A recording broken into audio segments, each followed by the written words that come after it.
Austin Reeves out here hooping like he got 10 baby mamas and 500,000 in child support, bro. This is a man on a mission. And you know what the craziest part is? There's no outside influence as to why he's playing so well all of a sudden. JJ Redick could have maybe possibly wrote up some plays for him, tell him what to do off and on the ball. But we all know JJ Redick's not a good enough coach for that. So that definitely didn't happen. Man, the league better watch out. Because if y'all ain't watching, AR-15 gonna blast y'all team away, bro. Between LeBron missing the entire beginning of the season and Luka missing a few games, Austin Reeves has really got the chance to show what he can do on the court, and you can see he has not wasted a second. Being the first option for a few games and the second option for most, he has proven that he can score again and again and again. Honestly, from what I've seen, don't give the ball to Luka, don't give it to LeBron, just pass it to AR-15 and watch him go to work. This man runs the pick and roll in such an effective way. We typically see guards looking to facilitate out of the pick and roll or find the best passing option, right? But Austin Reeves is always looking to create his own shot out of the pick and roll, and he does it very, very well. Now, this league has an epidemic of score first guards right now, and it's honestly sickening to see and watch. However, he gets away with it because he can do it very well and it doesn't disrupt the flow of the offense. Guys, that is the most important thing, the flow of the offense, right?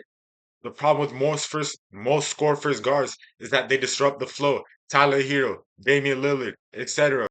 Another perfect example of him using the pick and roll to his advantage. Now, why is he playing drop coverage? I have no idea. I don't know why this man is all the way down here, allowing him to come through. This is horrendous defense on the Trailblazers. They're ranking the league. This is very evident as to why they have that rank. But like I said, he's just always using it to his own advantage. Now, how does this team work with him and Luca and LeBron being on the floor with three people so heavy on the ball? How does it work? I cannot tell you if I'm being honest. I have no idea how this functions. You would think a team like this would fail horribly, right? With how much everyone's using the ball, but it works perfectly.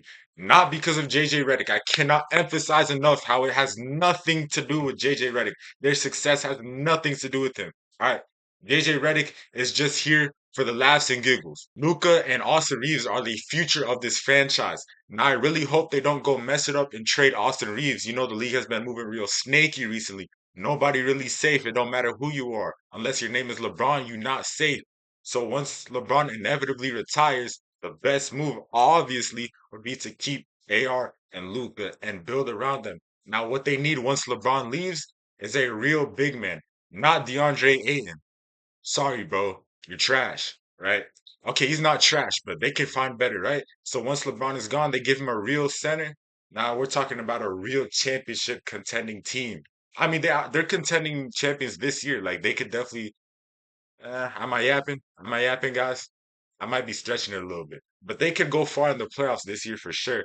But once they get that solid big man around Luca and Austin Reeves, it's not just all offense with this guy. He's actually a very solid defender, more so than people realize. Obviously, he's not very athletic. He's biologically challenged in that department.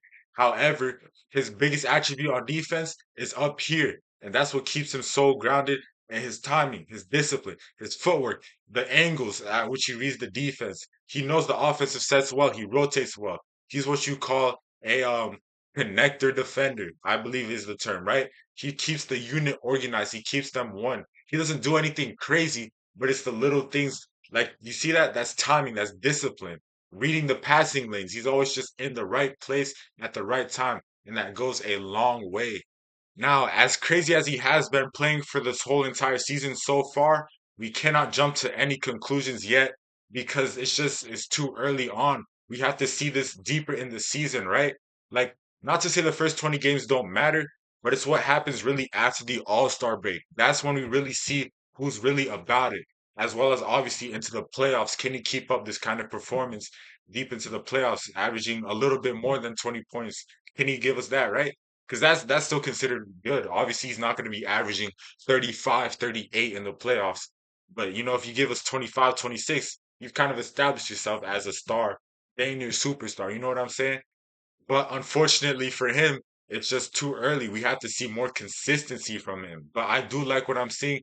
At this rate, he should win Most Improved Player of the Year for sure. If that doesn't happen, then I don't know what we're doing, right?